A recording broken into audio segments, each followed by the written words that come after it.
खुश हूं क्योंकि हमारा देश का राजधानी दिल्ली विधानसभा, दिल्ली असेंबली का माननीय स्पीकर विजेंद्र गुप्ता जी के साथ मिल करके मेरे मंत्रालय यानी कि संसदीय कार्य मंत्रालय और दिल्ली असेंबली के बीच में एमओयू साइन हुआ है। और ये बहुत ही महत्वपूर्ण एमओयू है।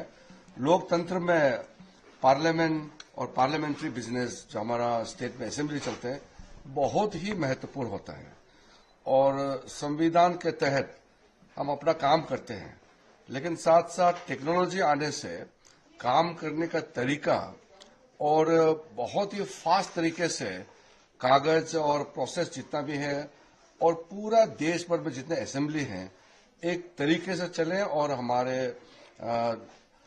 लोगों का सबसे बड़ा पंचायत जो पार्लियामेंट है इसके साथ लिंक रहे, ये हम लोग का सबका मानना है। माननीय प्रधानमंत्री जी ने कंसेप्ट दिया था कि जैसे वन नेशन वन एप्लीकेशन, कि पूरा देश में एक सिस्टम चलना चाहिए। तो पार्लियामेंट का सिस्टम, हमारा असेंबली का सिस्टम बेसिकली एक ही है। जैसे यहाँ काम काज होता है असेंबली में भी वैसे ही होता है। असेंबली में बिल पास करना, रेजोल्यूशन होना, क्वेश्चन उठाना, बहुत ही महत्वपूर्ण विषय पर चर्चा होना। तो इसलिए आज इसलिए भी बहुत ही अलग से महत्वपूर्ण ये है कि कई राज्यों ने हमारा ये जो नेशनल ई विधान एप्लीकेशन का पूरा अपने तरीके से उसको साइन करके इम्प्लीमेंट करके पूरा चालू कर दिया, लेकिन दिल्ली विधानसभा कर नहीं पाया।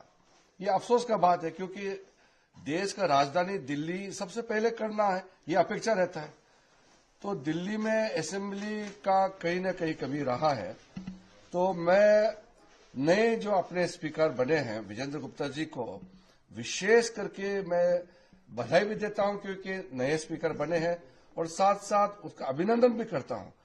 उनके स्पीकर बनने के साथ साथ विधानसभा का कार्य शुरू हुआ और एक महीने के अंदर में हमारे संसदीय कार्य मंत्रालय के साथ में मिल करके ये एनी विधान का ये नेशनल ई विधान एप्लीकेशन है, ये बहुत ही महत्वपूर्ण है। इसका आज एमओयू भी हो गया और साथ साथ में दिल्ली का जो सीनियर ऑफिसर्स हैं, प्रिंसिपल सेक्रेटरी लॉ है, उनके असेंबली के सेक्रेटरी हैं और हमारे पार्लियामेंट्री अफेयर्स के हमारा सचिव है, सेक्रेटरी है और एडिशनल सेक्रेटरी है, वरिष्ठ ऑफिसर सब यहाँ मौजूद हैं और आज एमओयू साइन किया है।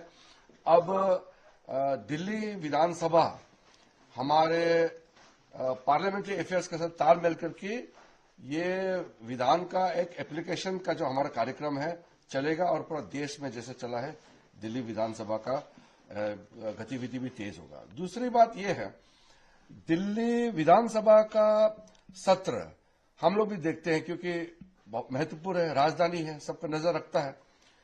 लेकिन गत वर्षों में हमने देखा है कि दिल्ली विधानसभा जिस तरीके से चलना चाहिए वो चल नहीं पाया।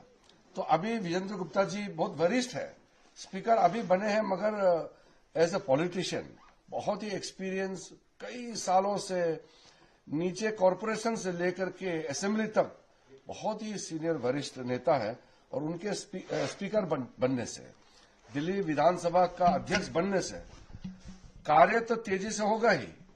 ये नेशनल ई विधान एप्लीकेशन भी बहुत तेजी से होगा, लेकिन साथ साथ दिल्ली विधानसभा और सुचारू रूप से बहुत अच्छी तरह से चलेगा, ये भी सबका मानना है। इसलिए मैं विजेंद्र गुप्ता जी को बधाई देता हूं, अभिनंदन करता हूं और ये जो आज एमओयू हुआ है इससे दिल्ली की जनताओं के लिए, देश के लिए भी बहुत अच्छा हमारा असेंबली की ओर से कार्य होगा और ये लोक सेवा में बहुत अच्छा से काम आएगा और एमएलए और बाकी जितना भी जो असेंबली में काम करते हैं सबके लिए भी बहुत सुविधा होगा।